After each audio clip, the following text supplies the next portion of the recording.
ഞാനുണ്ട് ഇവിടെ ചോദിക്കാൻ ഇന്നുള്ളത് വണ്ടൂർ വാണിയമ്പലത്താണ്. വാണിയമ്പലത്തിൻ്റെ അടയാളമാകേണ്ട, മുഖമുദ്രയാകേണ്ട ടൗൺ സ്ക്വയർ നാശോന്മുഖമായി കിടക്കുന്ന അവസ്ഥയാണ് നമ്മളിന്ന് പങ്കുവെക്കുന്നത്. ഇതാ ഇവിടെ മുതൽ ടൗൺ സ്ക്വയറിൻ്റെ കെട്ടിടങ്ങൾ ആരംഭിക്കുകയാണ്. ഇത് ടൂറിസം വകുപ്പാണ് 2015 കാലഘട്ടത്തിൽ ഈ ഒരു ടൗൺ സ്ക്വയർ രൂപകൽപ്പന ചെയ്തത്. ഏകദേശം 4.5 കോടി രൂപ ചെലവഴിച്ചുകൊണ്ടാണ് ഇതിൻ്റെ നിർമ്മാണം പൂർത്തീകരിച്ചുള്ളത്. ഇവിടെ ഇത് കച്ചവട സ്ഥാപനങ്ങൾക്ക് വേണ്ടി നിർമ്മിച്ച ഒരു കെട്ടിടമാണ്. അതിന് തൊട്ടടുത്ത് തന്നെ കുട്ടികൾക്ക് കളിക്കാൻ എന്ന രീതിയിൽ ഒരു ചിൽഡ്രൻസ് പാർക്കിൻ്റെ സംവിധാനങ്ങൾ നമുക്ക് കാണാൻ കഴിയും. അതോട് ചേർന്ന് ശുചിമുറികളുണ്ട്. അതുപോലെ തന്നെ മീറ്റിങ്ങുകൾക്ക് പറ്റുന്ന സംവിധാനങ്ങൾ ഒരുക്കിയിട്ടുണ്ട്. ഇത്തരത്തിൽ പല തരത്തിലുള്ള സംരംഭങ്ങൾ ഒരുമിച്ച് ഇവിടെ കൊണ്ടുവരിക എന്നൊരു ആശയമായിരുന്നു ഈ ടൗൺ സ്ക്വയറിന് പിന്നിലുള്ളത്. ഇപ്പോൾ നമുക്കിവിടെ കാണാൻ സാധിക്കും, ഒന്നും തന്നെ ഈ ഉദ്ഘാടനത്തിന് ശേഷം ഉപയോഗപ്പെട്ടിട്ടില്ല. ഈ ഒരു കിഡ്സ് പാർക്കിൻ്റെ അവസ്ഥയൊക്കെ ഇവിടെ കാണുമ്പോൾ തന്നെ മനസ്സിലാക്കാം.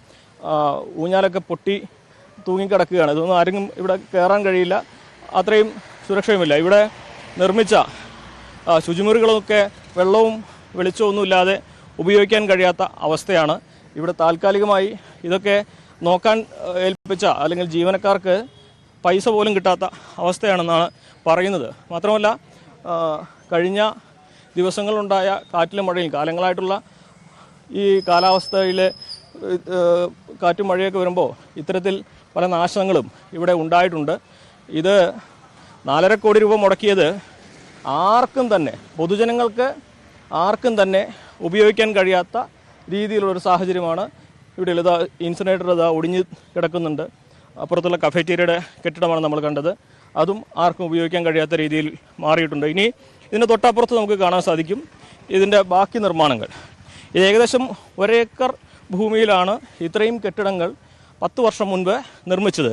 എന്തെല്ലാം പദ്ധതികൾ ആസൂത്രണം ചെയ്താണ്, വിഭാവനം ചെയ്താണോ ഈ ഒരു ടൗൺ സ്ക്വയർ ഇവിടെ നിർമ്മിച്ചത്, അതൊന്നും തന്നെ നടന്നില്ല എന്നുള്ളത്. ഇത് ടോയ്ലറ്റുകളാണ്.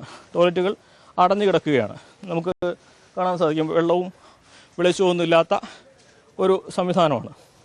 ഇതാ ഇവിടെ മുകളിൽ ചില്ലൊക്കെ നിരത്തി ആളുകൾക്ക് ഇരിക്കാൻ കഴിയുന്ന രീതിയിലുള്ള ഒരു സംവിധാനം അവിടെ ഒരുക്കാൻ തീരുമാനിച്ചത്. പക്ഷേ ഇതിങ്ങനെ പാതി ഒരു അസ്ഥികൂടം പോലെ കിടക്കുന്ന കാഴ്ച. വാണിയമ്പലം റെയിൽവേ സ്റ്റേഷന് തൊട്ടടുത്താണ് ഈ ഒരു ടൗൺ സ്ക്വയർ രൂപകൽപ്പന ചെയ്തിട്ടുള്ളത്, വാണിയമ്പലം നഗരത്തിൻ്റെ തന്നെ ഭാഗമായിട്ട്. അപ്പോൾ ഈ നാട്ടിലെത്തുന്നവർക്ക് മാത്രമല്ല, റെയിൽവേ സ്റ്റേഷനിൽ വന്നിറങ്ങുന്നവർക്ക് കൂടി ഉപയോഗപ്പെടേണ്ട ഒരു സംവിധാനമാണ് ഈ കഴിഞ്ഞ 10 വർഷമായി 4.5 കോടി രൂപ ചെലവഴിച്ച് നിർമ്മിച്ച ഈ ടൗൺ സ്ക്വയർ ഉപയോഗശൂന്യമായി ആർക്കും ഒരു ഉപകാരവുമില്ലാതെ ജനങ്ങളുടെ നികുതി പണം മുഴുവൻ ചെലവഴിച്ച് നിർമ്മിച്ച് ഇങ്ങനെ കിടക്കുന്നത്. ഇതിന് കാരണങ്ങൾ പലതുണ്ട്. ഇത് നിർമ്മിക്കുന്നതിന് മുൻപ് പഞ്ചായത്തും ടൂറിസം വകുപ്പുമായിട്ട് ധാരണ ഉണ്ടാക്കിയില്ല എന്ന് പറയുന്നുണ്ട്. ഈ ഭൂമിയുടെ ഉടമസ്ഥാവകാശത്തെക്കുറിച്ച് കോടതിയിൽ തർക്കമുണ്ട് എന്ന വിവരങ്ങൾ പറയുന്നുണ്ട്. അപ്പോൾ ഒരു തരത്തിലും ആലോചന നടത്താതെ നിർമ്മിച്ച ഒരു പദ്ധതിയാണ് വാണിയമ്പലം ടൗൺ സ്ക്വയർ എന്ന് നമുക്ക് ഒറ്റ നോട്ടത്തിൽ തന്നെ മനസ്സിലാക്കാം. ഇനി നമുക്ക് ഈ നാട്ടുകാർക്ക് ഇതിനെക്കുറിച്ച് എന്തെല്ലാം പറയാനുണ്ട് എന്നുള്ളതാണ് കേൾക്കേണ്ടത്.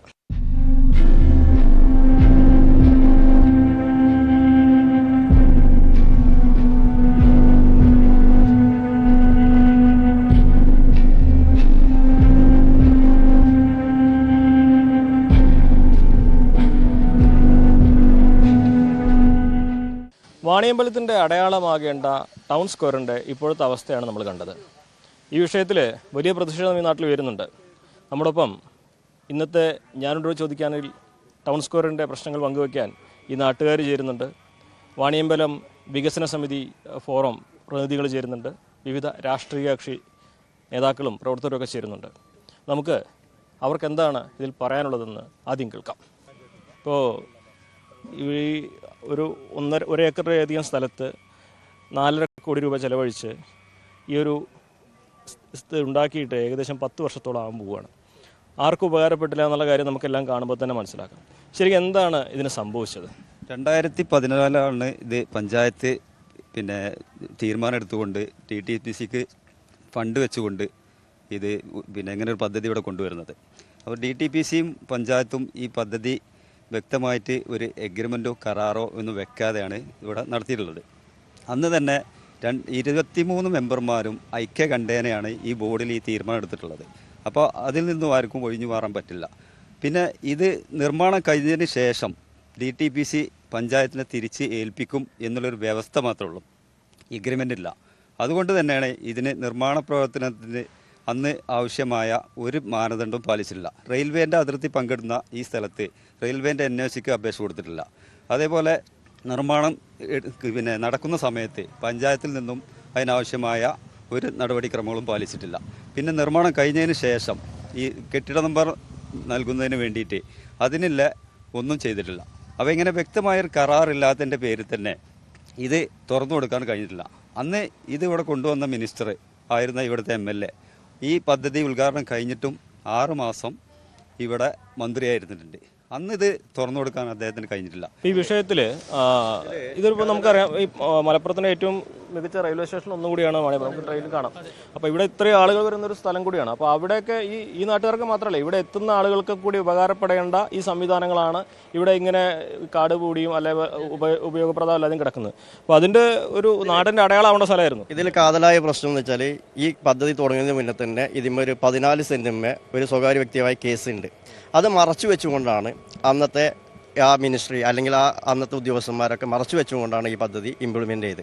കാരണം ഈ സെക്രട്ടറി ഇതിൽ MO ഒപ്പിടാനുള്ള പ്രധാന കാരണം ആ കേസാണ്.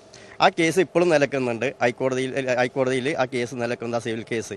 ആ കേസ് തീരാത്തോടത്തോളം കാലം ഇതിങ്ങനെ അനാഥപ്രേതമായിട്ട് നിൽക്കും. കേസുള്ള സ്ഥലത്ത് നിർമ്മാണം തുടങ്ങുന്നതിന് മുമ്പ് അതൊക്കെ അന്വേഷിക്കേണ്ടതാണെന്നുള്ളൊരു കാര്യം ബന്ധപ്പെട്ട ഉദ്യോഗസ്ഥന്മാർ അന്വേഷിക്കേണ്ടതാണ്. പക്ഷേ അന്നത്തെ മിനിസ്റ്ററും ഈ ഭാഗത്തെ MLAയുടെയും ഒരു സമ്മർദ്ദഫലമായിട്ടായിരിക്കും അത് നടത്താതിരുന്നത് എന്നാണ് ഞങ്ങൾക്ക് തോന്നുന്നത്. ഇതിൽ വലിയൊരു 10 വർഷം മുമ്പത്തെ സംഭവമാണ്. പക്ഷെ എന്നാൽ തന്നെയും ഏത് സർക്കാരിൻ്റെയും അവസാന കാലയളവിൽ ഒരുപാട് പദ്ധതി ഉദ്ഘാടനം ചെയ്യുന്ന ഒരു രീതി നമ്മൾ കാണുന്നുണ്ട്. 2016 അന്നത്തെ UDF സർക്കാരിൻ്റെ കാലത്തും അതുപോലെ ഒരു ഉദ്ഘാടനം നടത്തി പോയതാണോ എന്ന് കരുതുന്നുണ്ടോ ഇതിനെ?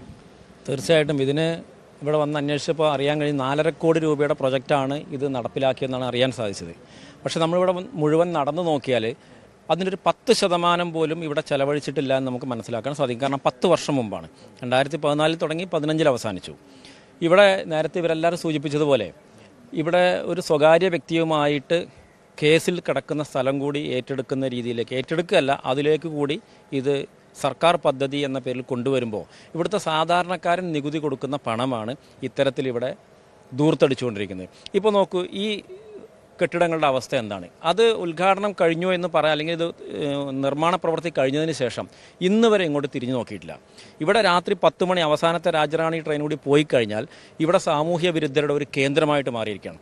മുഴുവൻ ലഹരി വസ്തുക്കളുടെയും വിപണന കേന്ദ്രമായിട്ട് ഈ ഒരു പ്രദേശത്തെ മാറ്റാനാണ് ഇവിടുത്തെ MLA അടക്കമുള്ള അല്ലെങ്കിൽ ഇതുമായി ബന്ധപ്പെട്ടുള്ള അധികാരികൾ ശ്രമിച്ചുകൊണ്ടിരിക്കുന്നത് എന്നുള്ളത് നമുക്കിപ്പോൾ കാണാതിരിക്കാൻ വയ്യ. ഇതിൽ നമ്മൾ ശ്രദ്ധിക്കേണ്ട ഒരു കാര്യം എന്ന് വെച്ചാൽ, ഇപ്പോൾ നേരത്തെ പറഞ്ഞ മാതിരി 1973 മുതൽ ഈ സിവിൽ കേസ് നിലവിലുണ്ട്. അങ്ങനെയുള്ള ഒരു ഭൂമിയിലാണ് ഈ പ്രൊജക്റ്റ് വന്നിട്ടുള്ളത്. സ്വാഭാവികമായിട്ടും അതുകൊണ്ട് തന്നെയാണ് MOU വെക്കാൻ പറ്റാതെ പോയത്. കാരണം ഒരു MOU ഒപ്പിടുന്നുണ്ടെങ്കിൽ അതിൻ്റെ ആ ഭൂമിയുടെ ആ സ്ഥലത്തിൻ്റെ ഒരു ഉടമസ്ഥാവകാശം ആര് എന്ന് ആദ്യം തെളിയിക്കേണ്ടതുണ്ട്. ഇവിടെ പഞ്ചായത്തിൻ്റെതാണോ ഈ സ്വകാര്യ വ്യക്തിയുടേതാണോ അല്ലെങ്കിൽ DTPCയുടേതാണോ ഇതൊരു തീരുമാനമായിട്ടില്ല. അങ്ങനത്തെ ഒരു സ്ഥലത്ത് ഭൂമിയിൽ കൊണ്ടുവന്നിട്ടാണ് ഈ പ്രൊജക്റ്റ് വെച്ചത്. അവിടെ തന്നെ ഇതിൻ്റെ ഒന്നാമത്തെ ഫാൾട്ട്. അതുകൊണ്ടാണ് ഇതിൽ ഒരു MOU വെക്കാതെ പോയത്. കാരണം MOUയിൽ ഒപ്പിടുന്ന ഉദ്യോഗസ്ഥൻ ആരായാലും പിന്നെ ഇത് സ്വകാര്യ വ്യക്തിക്ക് അനുകൂലമായിട്ട് വിധി വന്നാൽ അയാൾ കുടുങ്ങും. നിലവിൽ ഇപ്പം ലേറ്റസ്റ്റ് അവസ്ഥ കിടക്കുന്നത് 14 സെൻറ്റ് സ്വകാര്യ വ്യക്തിക്ക് അനുകൂലമായിട്ടുള്ള വിധിയാണ്. അതിൽ അദ്ദേഹത്തിന് അദ്ദേഹം കൊടുത്ത ഒരു ഇഞ്ചക്ഷൻ ഓർഡറിന് അദ്ദേഹത്തിന് അനുകൂലമായിട്ടാണ് വിധി വന്നിട്ടുള്ളത്. നിലവിൽ ഇതിൽ DTPCയോ പഞ്ചായത്തോ ഒന്നും ചെയ്യാൻ പാടില്ല എന്ന് പറഞ്ഞിട്ട് ഇതൊന്നും ഞാൻ മനസ്സിലാക്കിയിട്ടുള്ളത് മേലുദ്യോഗസ്ഥന്മാരെടുത്ത്, കളക്ടർ ഉൾപ്പെടെയുള്ള ആളുകളെടുത്ത് ഇതിൻ്റെ സത്യാവസ്ഥ ഇവിടെയുള്ള താഴെ പഞ്ചായത്ത് അധികൃതർ അറിയിച്ചിട്ടില്ല എന്ന് ഞാൻ മനസ്സിലാക്കുന്നത്. കാരണം ഇപ്പോൾ കഴിഞ്ഞ മാസമൊക്കെ MLAയുടെ നേതൃത്വത്തിൽ കളക്ടറുടെ അടുത്ത് ഒരു കൂടിയാലോചനയൊക്കെ നടന്നു. അവിടെയൊക്കെ നടന്നിട്ടുള്ളത് എന്താ വെച്ചാൽ ഇത് എത്രയും പെട്ടെന്ന് തുറക്കാൻ വേണ്ട നടപടികൾ സ്വീകരിക്കുന്ന. പക്ഷേ എങ്ങനെ തുറക്കും? ഈ ഭൂമി ഉടമസ്ഥനല്ലേ അത് തുറക്കണോ തീരുമാനിക്കുക. ഉടമസ്ഥൻ ആരാണ് ഇവിടെ? സർക്കാരിന്റെ ഉടമസ്ഥരുടെ ഭൂമി അല്ല എന്നുള്ളതാണ്. അതാണ് സ്വകാര്യ വ്യക്തിയുടേതാണോ അത് തീരുമാനമായിട്ടില്ല. നമ്മൾ സ്വകാര്യ വ്യക്തിയുടെ പറയുന്നില്ല. ഇതിൽ പറയുമ്പോൾ ഇപ്പോൾ കഴിഞ്ഞ മാസം ഞങ്ങൾ DTPC ചെയർമാനെ പോയി കണ്ടു മലപ്പുറത്ത്. അത് കഴിഞ്ഞിട്ട് കലക്ടറെ കണ്ടു. അവരൊക്കെ പറഞ്ഞത് ഇതിൻ്റെ ഒരു തർക്കമില്ല, ഇപ്പോൾ തുറക്കുന്നതാണ്. ഞങ്ങൾ പറഞ്ഞു ഇതിന് 14 സെൻറ്റിന് വ്യക്തമായ തർക്കമുണ്ട്. കാരണം അവർക്ക് വീതി നടത്തി കിട്ടാനുള്ള വീതിയും വന്നിട്ടുണ്ട് ഓപ്പോസിറ്റ് പാർട്ടിക്ക്. അപ്പോൾ പറഞ്ഞു ഇവർ അതില്ല, ഞങ്ങളിപ്പോൾ പോയിട്ട് മന്ത്രിയുടെ ചർച്ച ചെയ്ത് തുറക്കുന്ന പറഞ്ഞു. ഇപ്പോഴും മാസങ്ങൾ കടന്നു പോവുകയാണ്. ഇതൊന്നൊരു യാഥാർത്ഥ്യമല്ല എന്ന് ഞങ്ങൾ നാട്ടുകാർക്ക് മനസ്സിലാവണം. 1973 ഇതിലിപ്പോൾ നികുതി അടച്ചില്ല പറഞ്ഞു. നമ്മുടെ ഇവിടെ വണ്ടൂർ പഞ്ചായത്തിൽ ഒരു വീട് വെക്കണമെങ്കിൽ ആ വീടിന് ആദ്യം പിന്നെ നോ ഒബ്ജക്ഷൻ സർട്ടിഫിക്കറ്റ് പറഞ്ഞാൽ നമ്മുടെ എഞ്ചിനീയറും ഓവർസിയറും വന്നിട്ട് ഈ ഭൂമി എവിടെ കിടക്കുന്നു എന്തൊക്കെയാണെന്നുള്ളത് നോക്കിയതിൻ്റെ ശേഷം മാത്രമാണ് നമുക്ക് NOC കിട്ടുക. ഈ 23 വാർഡ് മെമ്പർമാരും ഈ NOC കിട്ടാത്തതിൽ എങ്ങനെ ഒപ്പിട്ടു? പിന്നെ എന്തുകൊണ്ട് അവിടുത്തെ അന്നേരത്തെ സെക്രട്ടറി ആരായിക്കോട്ടെ ഈ സെക്രട്ടറി ഇതിനെ സമ്മതം മൂളാതെ എന്ത് ഫോഴ്സിൻ്റെ മുകളിലാണ് ഈ ബിൽഡിംഗ് ഇവിടെ കെട്ടാൻ വന്നത് എന്നുള്ളത് നമുക്ക് മനസ്സിലാവില്ല. പിന്നെ റെയിൽവേൻ്റെ നോ ഒബ്ജക്ഷൻ സർട്ടിഫിക്കറ്റ് ഇവിടെ വാങ്ങിയിട്ടില്ല. പിന്നെ കറണ്ട് കാര്യങ്ങൾ നമ്പർ ഇടുകയോ ഒന്നും ചെയ്തില്ല. ഇന്നലെ ബഹുമാനപ്പെട്ട കലക്ടറെ ഞാൻ വിളിച്ചു. ബഹുമാനപ്പെട്ട കലക്ടർ പറഞ്ഞു നിങ്ങൾ ഇങ്ങോട്ട് വരും. ഇന്നലെ 1 മണി മുതൽ 2 മണി വരെ ഇതുണ്ടായിരുന്നു. അപ്പോൾ ഈ കാര്യങ്ങൾ മുഴുവൻ പറഞ്ഞു. മാലിന്യത്തിൻ്റെ ഇടയിൽ ഞാൻ പറഞ്ഞു. അപ്പോൾ എന്നോട് പറഞ്ഞു നിങ്ങളെ പെറ്റീഷനും കടലാസും കൂടി ഒന്നും കൂടി വരും. അപ്പോൾ ഞാൻ പറഞ്ഞു സാറേ 2-3 വട്ടം ഞങ്ങൾ തന്നിട്ട് പറഞ്ഞു. പിന്നെ പഞ്ചായത്ത് ഞങ്ങളിൽ 10 പ്രാവശ്യം കയറി ഇറങ്ങിയിട്ട് അതിനൊന്നും നമുക്ക് തക്കതായ ഒരു മറുപടി ഇതുവരെ തന്നില്ല. അപ്പോൾ ഇതിൽ ആരൊക്കെ ഇതിൻ്റെ എഞ്ചിനീയർമാർ ഓവർസിയർമാർ ഇത് ഫണ്ട് കൊടുത്ത ആൾക്കാർ ആരത് അലോട്ട് ചെയ്ത് വെച്ചാൽ എങ്ങനെ ഇത് വന്നു എന്നുള്ള വിവരം നമുക്ക് കിട്ടണം. ഇങ്ങനെ ഈ 450 ലക്ഷം എങ്ങനെ ചിലവാക്കിയെന്ന് അറിഞ്ഞാണ്ട് ഇതിൽ വേണ്ടപ്പെട്ട ആൾക്കാരെ ഇത് ശിക്ഷിക്കണമെന്ന് പറഞ്ഞുകൊണ്ട് നാട്ടുകാരെ പണെടുത്തിട്ട് ഇങ്ങനെ ദൂർത്തടിക്കാൻ പാടില്ല എന്നും കൂടി ഇതിൽ അപേക്ഷിക്കുന്നു. കുറേ ആയിട്ട് ഞങ്ങൾ ഇതിൽ പോരാട്ടം നടന്നുകൊടുക്കുന്ന 6 മാസത്തിൻ്റെ മുകളിലായി ഇപ്പോൾ തുടങ്ങിയിട്ട്. പിന്നെ നമുക്കിവിടെ പറയാനുള്ളത് എന്താ വെച്ചാൽ ഒരു സർവകക്ഷി യോഗം ചേർന്നിട്ട് ഇതിനൊരു പരിഹാരം ഉണ്ടാക്കാൻ പറ്റുമെന്നില്ല ഞങ്ങൾ ശ്രമിച്ചതാണ്. പക്ഷേ ഇതിന് ആരും തയ്യാറല്ല. അതല്ലെങ്കിൽ പിന്നെ കോടതി വിധി വരണം. കോടതി വിധി വരണമെന്നുണ്ടെങ്കിൽ ഇനി എത്രയോ സമയം പിടിക്കും. അപ്പോൾ ഇനിയും ഒരു 10 വർഷം ഇനി അത് കാത്തിരിക്കണം. അപ്പോൾ അതല്ലാതെ ഒരു സർവകക്ഷി യോഗം ചേർന്ന് ഉദ്യോഗസ്ഥരുമായിട്ടും മന്ത്രിതലത്തിലൊക്കെ ഒരു ചർച്ച നടന്നാൽ ഒരു പക്ഷേ ഈ പ്രൈവറ്റ് പാർട്ടിയുമായിട്ട് ഒരു കോമ്പിനേഷനിൽ എത്തുകയാണെങ്കിൽ ഇത് തീരുമാനമാവും. അതല്ലാന്നുണ്ടെങ്കിൽ ഇത് കണ്ടോ, ഇത് എത്രയോ നീളത്തിൽ കിടക്കുന്ന ഈ സ്ഥലത്ത് ഇതെല്ലാം ഇവർ ഇത് കയറ്റി കഴിഞ്ഞുകൊണ്ട് തന്നെ നമുക്കൊരു വില്ലേജോ അല്ലെങ്കിൽ പഞ്ചായത്തോ അല്ലെങ്കിൽ ഒരു ഹെൽത്ത് സെൻ്ററോ ഒക്കെ ഇവിടെ കയറ്റാമായിരുന്നു. ഇത് ഒന്നും നടക്കാൻ പ്രശ്നമില്ല. യെസ്, അതാണ് എന്താണ് നിങ്ങൾക്ക് ഞാനിവിടുത്തെ വ്യാപാരിൻ്റെ സെക്രട്ടറിയാണ്. ഇവിടെ നമ്മളെ സംബന്ധിച്ചിടത്തോളം നാട്ടിലൊരു പദ്ധതി ഒരു വികസനം വരുമ്പോൾ അതിൽ അവലംബിക്കേണ്ട ചില പ്രൊസീജിയറുകളുണ്ട്. അത് 2016 ഈ പദ്ധതി നടപ്പാക്കുമ്പോൾ അത് അവലംബിച്ചില്ല എന്നുള്ളത് മാത്രമാണ് ഇതിലുള്ളത്. അന്നത്തെ സ്ഥലം MLA വിനോദസഞ്ചാര വകുപ്പിൻ്റെ മന്ത്രിയായിരുന്നു. അദ്ദേഹത്തിൻ്റെ ആ ഒരു കഴിവ് വെച്ചിട്ട് അദ്ദേഹം ഈ പദ്ധതി കൊണ്ടുവന്നെങ്കിലും ഇത് യാഥാർത്ഥ്യമാക്കുന്ന കാര്യത്തിലോ അല്ലെങ്കിൽ അത് ഈ നിമിഷം വരെ ഈ വിഷയത്തിൽ കാതലായ ഒരു വിഷയം എന്ന രീതിയിൽ ഉയർത്തിക്കൊണ്ടുവരുന്നതിലോ അദ്ദേഹം പരാജയപ്പെട്ടിരിക്കുകയാണ്. ഇവിടെ വാർഡ് മെമ്പർ മുതൽ പാർലമെൻറ്റ് മെമ്പർ അടക്കം UDF-നാണ്, ഐക്യജനാധിപത്യ മുന്നണിക്കാണ്. ഇവിടെ കാലങ്ങളായിട്ട് ഇടതുപക്ഷ ഗവൺമെൻറ് വന്നതിൻ്റെ ശേഷവും ഈ നിമിഷം വരെയും ഞങ്ങൾ ഇടതുപക്ഷത്തിൻ്റെ ലേബിൾ നിന്നുകൊണ്ട് സമര പോരാട്ടങ്ങൾ അതുപോലെ തന്നെ നിവേദനങ്ങൾ കൊടുത്തുകൊണ്ടിരിക്കുകയാണ്. ഇപ്പോൾ കഴിഞ്ഞ ആഴ്ചയിലടക്കം മന്ത്രി റിയാസിനേറ്റ് കണ്ട് ചേംബറിൽ കണ്ട് സംസാരിച്ചിരിക്കുകയാണ്. പക്ഷേ എന്നിരുന്നാലും ഇപ്പോൾ ഇവിടുത്തെ വിഷയം 4.5 കോടി എന്നുള്ളതാണ്. പക്ഷേ ഇത് 4.5 കോടിയാണോ അതല്ല 6.5 കോടിയാണോ ഇതിന് ചെലവഴിച്ചത് എന്ന് പോലും സംശയത്തിൻ്റെ നിഴലിരിക്കെ ഇടതുപക്ഷ യുവജന സംഘടനയായ DYFIയുടെ നേതൃത്വത്തിൽ ഇതിന് വിജിലൻസിൽ പരാതി കൊടുത്ത് ആ അന്വേഷണം ഇപ്പോൾ കഴിഞ്ഞ ആഴ്ചയിൽ നടന്നുകൊണ്ടിരിക്കുകയാണ്. ഈ വിഷയത്തിൽ ജനങ്ങൾ പ്രക്ഷോഭത്തിലാണ്. ഞങ്ങളെ സംബന്ധിച്ചിടത്തോളം ഇപ്പോൾ സംസ്ഥാന സർക്കാർ നടപ്പാക്കുന്ന പദ്ധതികൾ അതിൻ്റെ ആ രീതിയിൽ തന്നെ ഏറ്റെടുക്കുമ്പോൾ ഇവിടെ വാണിയമ്പലത്തിനെ സംബന്ധിച്ച് ഒരു വികസനവും കൊണ്ടുവരാൻ കഴിയാത്തത് പൊതുസ്ഥലം ഈ ഒരു വിഷയത്തിൽ കുടുങ്ങിക്കിടക്കുകയാണെന്നുള്ളതാണ്.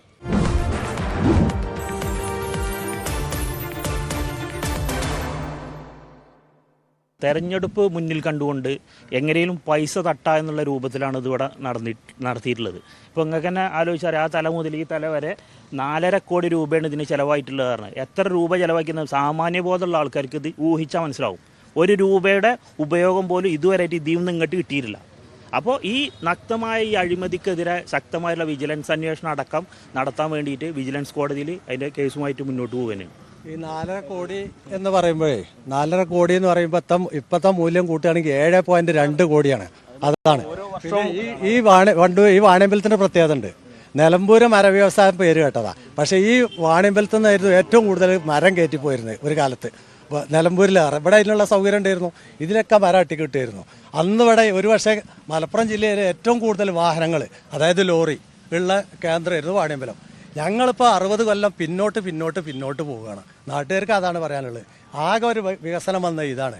എല്ലാവരും വലിയ സന്തോഷത്തിലായിരുന്നു. ഇപ്പതാ വെറും കള്ള് കഞ്ചാവ് വൈകുന്നേരം 10 മണിക്ക് ശേഷം വന്നാൽ കാണാം. MDM ആണ് മെയിൻ. ഇവിടെ ചോക്കാട് പിന്നെ അങ്ങോട്ട് ഔട്ട് ഓഫ് വാണിയമ്പലം ഇതിൻ്റെ മലപ്പുറം എത്രയോ ആൾക്കാർ എത്രയാണ് ഇവിടുത്തെ ചെക്കന്മാർ 20ഉം 22ഉം 18ഉം വയസ്സായ ചെക്കന്മാർ.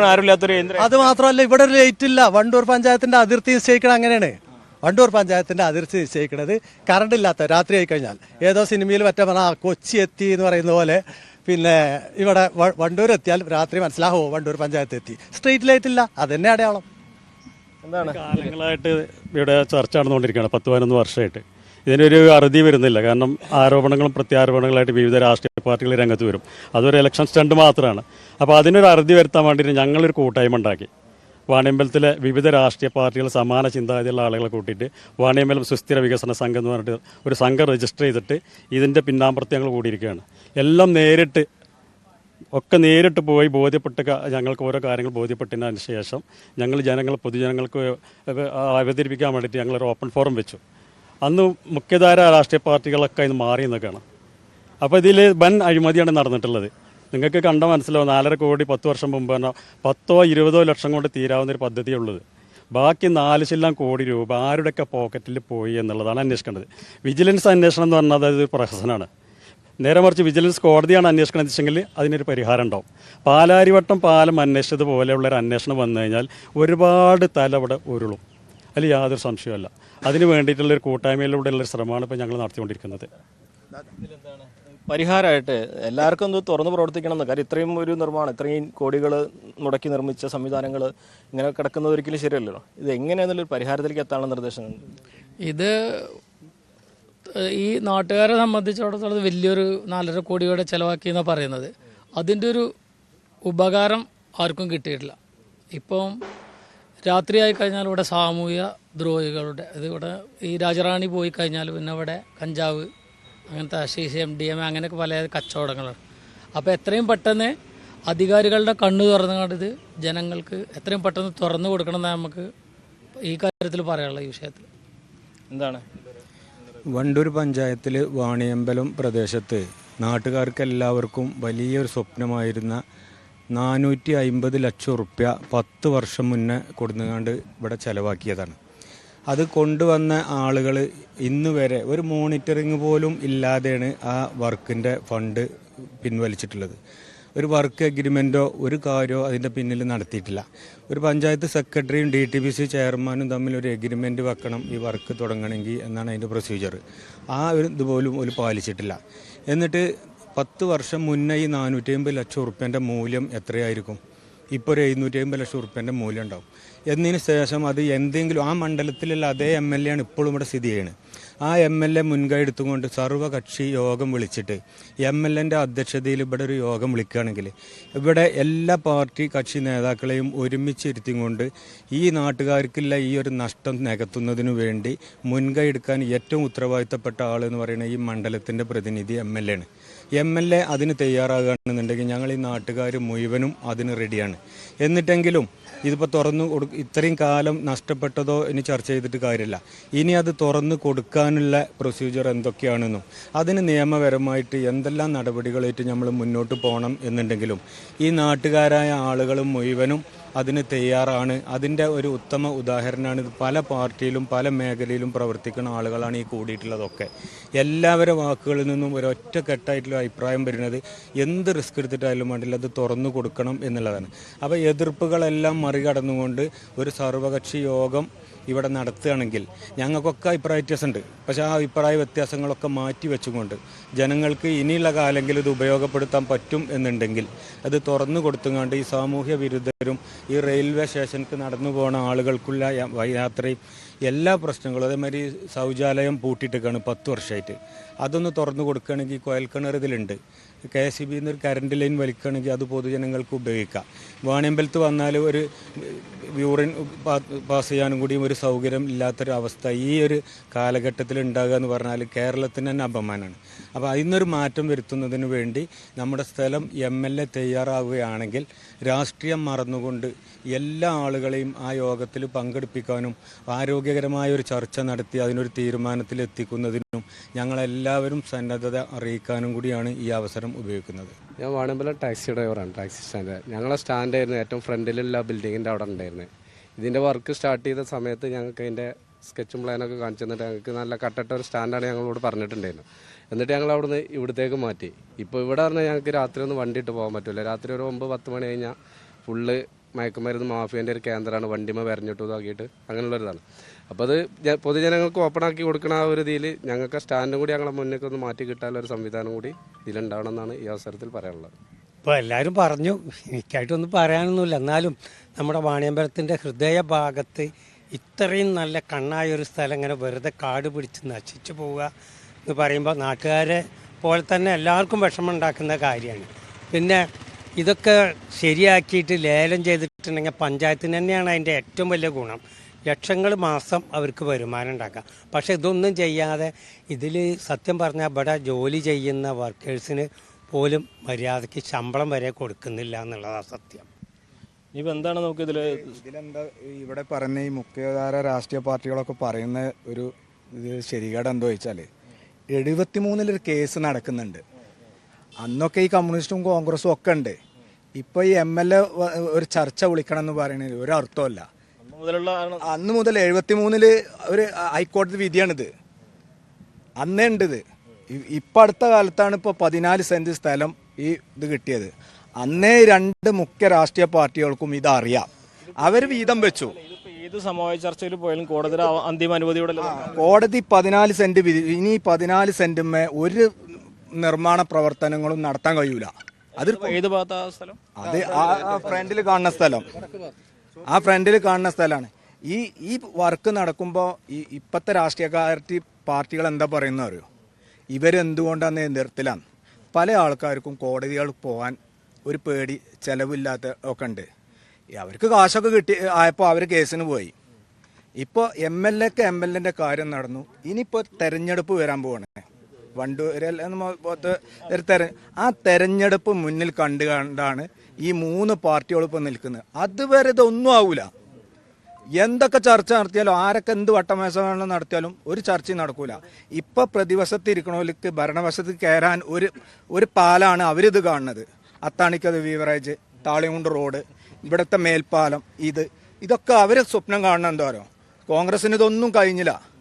ഇനി ഞങ്ങൾ LDF സർക്കാർ വന്നാൽ എല്ലാം ശരിയാക്കുന്നതാണ്. ഇനി ശരിയാക്കൽ എന്താ വെച്ചാൽ മണ്ണിടാനേ ഉണ്ടാവുള്ളൂ. ഇടതുപക്ഷ ജനാധിപത്യ മുന്നണിക്ക് മൃഗീയ ഭൂരിപക്ഷമുള്ള മേഖലയും നല്ലത്. പക്ഷേ ഇവിടെ നമ്മളെ സംബന്ധിച്ചോളം നാടിൻ്റെ വികസനമാണ് പ്രശ്നം. ഈ നാടിൻ്റെ വികസനത്തിന് നേതൃത്വം കൊടുക്കേണ്ടത് ഇവിടെ സൂചിപ്പിച്ചതുപോലെ സ്ഥലം MLA ആണ്. ഈ MLAൻ്റെ നേതൃത്വത്തിൽ വലിയ വിഷയം ഈ അലംഭാവ ഈ വിഷയത്തിലുണ്ട്. അവിടെയാണ് ഞങ്ങൾ ജനകീയ പ്രക്ഷോഭം ഉയർത്തിക്കൊണ്ടുവന്നിട്ടുള്ളത്. അതാണ് ഞങ്ങൾ പ്രശ്നം. ഇതിലെ ഒരു MLA വിചാരിച്ചാലോ മന്ത്രിമാർ വിചാരിച്ചാലോ ഈ പ്രശ്നം സോൾവ് ചെയ്യാൻ കഴിയില്ല. കാരണം ഒരു മന്ത്രി ഇപ്പോൾ ഇതിൽ പറയുന്നത് DTPC ടൂറിസം വകുപ്പ് മന്ത്രിയും ഈ പഞ്ചായത്ത് മന്ത്രിയും തദ്ദേശ സ്വയംഭരണ വകുപ്പും തീരുമാനിച്ചാൽ തീരാവുന്നതെന്നാണ് ഇവിടെ ഒരു വിഭാഗം പറയുന്നത്. അതുകൊണ്ട് നടക്കില്ല. കാരണം ഇത് കോടതിയിൽ കിടക്കുന്ന ഒരു കേസുള്ള സ്ഥലമാണ്. അവിടെ ആര് വിചാരിച്ചാൽ അത് കോടതിയെ ലക്ഷ്യമാവില്ലേ? പിന്നെ മന്ത്രിമാർ കൂട്ടുപോയി കിടക്കേണ്ടി വരും. അപ്പോൾ അതിലൊന്നും തീരാൻ പോകുന്നില്ല. സ്വകാര്യ വ്യക്തികളുടെ പ്രശ്നം പറഞ്ഞത്. അപ്പോൾ ഇത് ആ സ്വകാര്യ വ്യക്തിയായി കണ്ടിട്ട് അദ്ദേഹമായിട്ട് പുറത്തുനിന്ന് തീരുമാനിച്ച് ഈ കേസ് ഇല്ലാതാക്കണം. എന്നാലേ ഇത് സോൾവ് ചെയ്യാൻ പറ്റുള്ളൂ. TTPCക്ക് ഈ വർക്ക് നടത്തിയതിൻ്റെ വേതനം കിട്ടണം എന്നാണ് പറയുന്നത്. അങ്ങനെ ഒരു ലെറ്ററോ കാര്യങ്ങളോ പഞ്ചായത്തു നിന്ന് കൊടുത്തിട്ടില്ല എന്ന് പഞ്ചായത്ത് പറയണത്. TTPC പറയണത് ഞങ്ങൾക്ക് അതിന് ഇത് വേണമെന്നും. ഇവർ 3 കൂട്ടർ, ഇവർ പഞ്ചായത്ത് TTPCയും പറയുന്നത് ഈ സ്വകാര്യ വ്യക്തിൻ്റെ അടുത്ത് ഈ ഭൂമി ഉണ്ട്. ഈ ഭൂമി ഉണ്ടായപ്പോഴാണ് ഇവർ 2 കൂട്ടരും ഗവൺമെൻറ് കടന്നാക്രമിച്ചിട്ട് നാളെ നിങ്ങളെ വീട്ടുക്കും കാണുന്നതാണ്. അപ്പം അങ്ങനെ നിങ്ങൾക്കറിയാം ശബരി റെയിൽവേ പാത അത് ഉപേക്ഷിച്ചു. ഇപ്പോൾ സർക്കാർ എന്താണ് ആ കുറ്റി അടിച്ചു. അവിടെ ലോണ് പോലും കിട്ടൂല. നിങ്ങളെ യൂണിവേഴ്സിറ്റി നിലമ്പൂർ ഇതാക്കി കാശ് കൊടുത്തുകണെന്നാണ് പറയുന്നത്. ഇല്ലേ, നിങ്ങൾ സംരക്ഷണം ചെയ്താണ് നിലമ്പൂർ ബൈപ്പാസ്. അവിടെ എല്ലാ ആൾക്കാർ ആ സ്ഥലം വിട്ടു കൊടുത്തിട്ട് ഒരു പൈസ കൊടുത്തിട്ടില്ല. ഇല്ലേ, ഇതൊന്നുമല്ലല്ലോ അവിടുത്തെ പ്രശ്നം. പൈസ കൊടുക്കണം. എന്നാൽ അവർക്ക് വിൽക്കാൻ കഴിയുന്നുണ്ടോ? വിൽക്കാൻ കഴിയണില്ല. അത് തന്നെയാണ് വാണിയമ്പലത്തെയും പ്രശ്നം. ഇല്ലാത്ത സ്ഥലത്ത് ആരും വരൂല. എല്ലാവർക്കും കോടതി കയറാൻ കഴിയൂല. രാഷ്ട്രീയ പാർട്ടികൾക്ക് കോടതി കയറാൻ കഴിയുന്നവർക്ക് അവർക്ക് ഫണ്ട് കിട്ടും. ഒരു വ്യക്തി എന്ന നിലക്ക് കഴിയണമെങ്കിൽ കുറച്ച് ബുദ്ധിമുട്ടുണ്ട്. അതാണ് ഇവിടെ നടക്കുന്നത്. അവർക്ക് കാശ് വന്നപ്പോൾ അവർ കേസിന് പോയി. അപ്പോൾ ഇപ്പോൾ എന്താ വെച്ചാൽ ഇപ്പോൾ ചർച്ച വേണം ഇവിടുത്തെ രാഷ്ട്രീയ പാർട്ടികൾക്ക്. എന്തിനാ ചർച്ച? ആ 14 സെന്റ് പോയി കഴിഞ്ഞു. 14 35 വരുന്നുണ്ട്. സ്വാഭാവികമായിട്ട് അനുകൂല വിധി വരും. ഈ 140 മണ്ഡലങ്ങളിലും ഈ ഒരു മണ്ഡലത്തിൽ മാത്രമൊന്നുമല്ലല്ലോ ഇതുപോലത്തെ പദ്ധതികൾ ഇംപ്ലിമെൻറ്റ് ചെയ്യുന്നത്. പിന്നെ രാഷ്ട്രീയമായിട്ട് മുതലെടുക്കാനോ അല്ലെങ്കിൽ രാഷ്ട്രീയ കക്ഷികൾക്ക് ഭരണം കിട്ടാനൊന്നും ഇപ്പോൾ ഒരു ടൗൺ സ്ക്വയർ ഒന്നും ഉപയോഗിക്കേണ്ട കാര്യമല്ല. കാരണം ഈ പ്രദേശത്തിലെ ഒരു വാർഡിലൊന്നും വരെ ഇടതുപക്ഷത്തിന് ജയിച്ചിട്ട് വന്നിട്ടില്ല. അപ്പോൾ അങ്ങനെയുള്ള ആരോപണങ്ങളൊക്കെ വെറുതെ ഉന്നയിക്കുകയാണ്. അടിസ്ഥാനരഹിതമായ ആരോപണം ഉന്നയിച്ചിട്ട് തുടങ്ങിയിട്ട് 10 കൊല്ലമായിക്കണ്. അതൊന്നും ഒഴിവാക്കിയാണ്ട് ഇപ്പോൾ ഒറ്റക്കെട്ടായി നിന്നുകാണ്ട് ഇതുവരെ വന്ന അപാകതകളും പോരായ്മകളും ഒക്കെ മാറ്റിവെച്ചുകൊണ്ട് ഇത് തുറന്ന് പ്രവർത്തിപ്പിക്കാൻ ആര് വിചാരിച്ചാലാണ് നടക്കുക. അതിനാണ് രാഷ്ട്രീയത്തിന് അപ്പുറത്തായിട്ടുള്ള ഒരു പ്രവർത്തനം അതിനാവശ്യം. തീർച്ചയായിട്ടും രാഷ്ട്രീയപരമായിട്ടുള്ള കാര്യങ്ങൾക്കല്ലല്ലോ നമ്മളിവിടെ കൂടിയിട്ടുള്ളത്. പക്ഷേ പറഞ്ഞു വരുമ്പോൾ ചില കാര്യങ്ങൾ പറയാതിരിക്കാനും സാധിക്കില്ല. കാരണം കഴിഞ്ഞ 10 വർഷമായിട്ട് ഇതിന് മുൻകൈയെടുത്ത് പ്രവർത്തിക്കാൻ ഇവിടുത്തെ അധികാരി വർഗത്തിന് അല്ലെങ്കിൽ ഭരണകർത്താക്കൾക്ക് സാധിച്ചിട്ടില്ല എങ്കിൽ അത് വലിയൊരു പോരായ്മ തന്നെയാണ്. ആ പോരായ്മ തുറന്നു കാണിക്കാനും അതിൽ നിന്ന് മാറ്റം വരുത്തിക്കൊണ്ട് ഇവിടുത്തെ ജനങ്ങൾക്ക് ഈ ഒരു സംരംഭം തുറന്നു കൊടുക്കാനും വേണ്ടിയാണ് ഇവിടുത്തെ ഈ ഒരു സംഘം മുന്നിട്ടിറങ്ങിയിട്ടുള്ളത്. അവർ രാഷ്ട്രീയപരമായിട്ടുള്ള കാര്യങ്ങളല്ല ഇവിടെ സംസാരിച്ചിട്ടുള്ളത്. പക്ഷേ പറഞ്ഞു വരുമ്പോൾ ചില കാര്യങ്ങൾ പറയുമ്പോൾ നമുക്ക് രാഷ്ട്രീയത്തിലേക്ക് പോകേണ്ടി വരും. പക്ഷേ ഞാൻ ഏതായാലും ഇപ്പോൾ തൽക്കാലം രാഷ്ട്രീയപരമായിട്ടുള്ള കാര്യങ്ങളിലേക്ക് പോകുന്നില്ല. ഒരു നാടിൻ്റെ ആവശ്യം, ആ ആവശ്യം പൂർത്തീകരിക്കേണ്ടത് ഇവിടുത്തെ എല്ലാവരുടെയും ആവശ്യമാണ്. അതിന് ഇതിൻ്റെ ഈ കൂട്ടായ്മ സംഘടിപ്പിക്കുന്ന ഏതൊരു കാര്യത്തിനും ഭാരതീയ ജനതാ പാർട്ടിയുടെ ശക്തമായ പിന്തുണ ഉണ്ടാകുമെന്ന് തന്നെയാണ് ഞാൻ പറയുന്നത്. കുറച്ച് സമയമുള്ളൂ. എന്താണ് ഇതിൽ അവസാനമായിട്ട് നമുക്ക് എന്താ ഇതിൽ സൊല്യൂഷനായിട്ട് നിങ്ങൾക്ക് മുന്നോട്ട് വയ്ക്കാം? ഇത് LDFO UDFO നമ്മൾ കുറ്റം പറഞ്ഞിട്ട് കാര്യമില്ല. ഈ മണ്ഡലത്തിൽ പിന്നെ പൗരൻ എന്നുള്ള നിലക്ക് ജനങ്ങൾക്ക് കിട്ടേണ്ട ഒരു അവകാശമാണ് ഇത് തുറന്നു കിട്ടുക എന്നുള്ളത്. അതിന് വേണ്ടിയിട്ട് പിന്നെ കോടതി ആയിട്ടോ അതല്ലെങ്കിൽ സർക്കാർ തലത്തിലോ പോയിട്ട് ഇത് പൊതുവായിട്ട് എല്ലാവരും കൂടി ചേർന്നുകൊണ്ട് ഇതിനൊരു തീരുമാനം ഉണ്ടാക്കുക എന്നുള്ളതാണ്. പിന്നെ അതുപോലെ തന്നെ ഈ 10 വർഷമായിട്ട് ഇപ്പോൾ ഈ ഭരിക്കുന്ന ഇടതുപക്ഷ സർക്കാരിനും തന്നെ ഇതിനൊരു അന്വേഷണത്തിന് ഉത്തരവിടാനുള്ള ഇതുണ്ട്. പക്ഷെ അവർ അത് ചെയ്തിട്ടില്ല. ഒരു അന്വേഷണവും ഇതിൽ നടന്നിട്ടില്ല ഇന്നേ വരെ ആയിട്ട്. അത് ആരെ സംരക്ഷിക്കാനാണെന്നുള്ളത് അവർ തന്നെ തീരുമാനിക്കണം. അതുകൊണ്ട് പൊതുജനങ്ങൾ എല്ലാവരും ഇവിടുന്ന് ഒത്തുകൂടിക്കൊണ്ട് ഇത് തുറക്കാനുള്ളൊരു സംവിധാനം ഉണ്ടാകും. ഇതാണ് വളരെ സങ്കീർണമായ പ്രശ്നങ്ങളാണ് മുന്നോട്ട് വയ്ക്കുന്നത്. നമ്മൾ ഇതുമായി ബന്ധപ്പെട്ട് ഇവിടെ വരുന്നതിന് മുമ്പ് തന്നെ പഞ്ചായത്തിൻ്റെ പ്രതികരണം തേടിയിരുന്നു. അവരാരും ചർച്ചയ്ക്ക് വരാൻ തയ്യാറായില്ല എന്നുള്ള വസ്തുത കൂടി നമ്മളിവിടെ പങ്കുവയ്ക്കുന്നുണ്ട്. ഒപ്പം പഞ്ചായത്തിലെ വൈസ് പ്രസിഡന്റുമായി സംസാരിച്ചപ്പോൾ ഇത് ടൂറിസം വകുപ്പുമായി ചർച്ച നടന്നുകൊണ്ടിരിക്കുകയാണ്, ഏറെ വൈകാതെ ഇതിൽ പരിഹാരമുണ്ടാക്കും എന്നുള്ള മറുപടിയാണ് പഞ്ചായത്തിൻ്റെ ഭാഗമായിട്ട് അവർ പങ്കുവച്ചത്. അതുകൂടി നമ്മൾ ഈ ഘട്ടത്തിൽ പറയുകയാണ്. ഇത് തന്നെയാണെങ്കിലും പരിഹരിക്കേണ്ട പ്രശ്നങ്ങൾ ഒട്ടേറെയുണ്ട്. അത് സമവായങ്ങളിലൂടെ മാത്രമായിരിക്കില്ല, നിയമപരമായിട്ട് നീങ്ങേണ്ടി വരും. പക്ഷേ ഇത്രയും വർഷം ജനങ്ങളുടെ പണം, ജനങ്ങളുടെ നികുതി പണമാണ് ഇവിടെ ഇത്തരത്തിൽ ആർക്കും ഉപകാരപ്പെടാതെ കിടക്കുന്നത് എന്ന കാര്യം കണ്ടില്ല എന്ന് നടിക്കാനാവില്ല. അതുകൊണ്ട് തന്നെ ഈ അടഞ്ഞു കിടക്കുന്ന ഓരോ ദിവസവും ആ നഷ്ടം കൂടിക്കൂടി വരികയാണ് എന്നതുകൂടി പറയേണ്ടതുണ്ട്. അത് ഏത് തരത്തിലാണെങ്കിലും ജനങ്ങൾക്ക് ഉപകാരപ്പെടേണ്ട, നാടിനെ അടയാളപ്പെടുത്തേണ്ട ഈ ഒരു പദ്ധതി അത് ജനങ്ങൾക്ക് ഉപകാരപ്രദമാവുക തന്നെ വേണം. അതിനാവശ്യമായ നടപടികൾ അത് നിയമപരമാവട്ടെ അതല്ലാതെ സാങ്കേതികപരമാവട്ടെ അത് അധികൃതർ സ്വീകരിക്കുക തന്നെ വേണം. അതുതന്നെയാണ് ഇവിടെ ചെയ്യേണ്ടത്. ഞാനുണ്ട് ഇവിടെ ചോദിക്കാൻ ഇവിടെ പൂർണ്ണമാകുന്നു. നമസ്കാരം.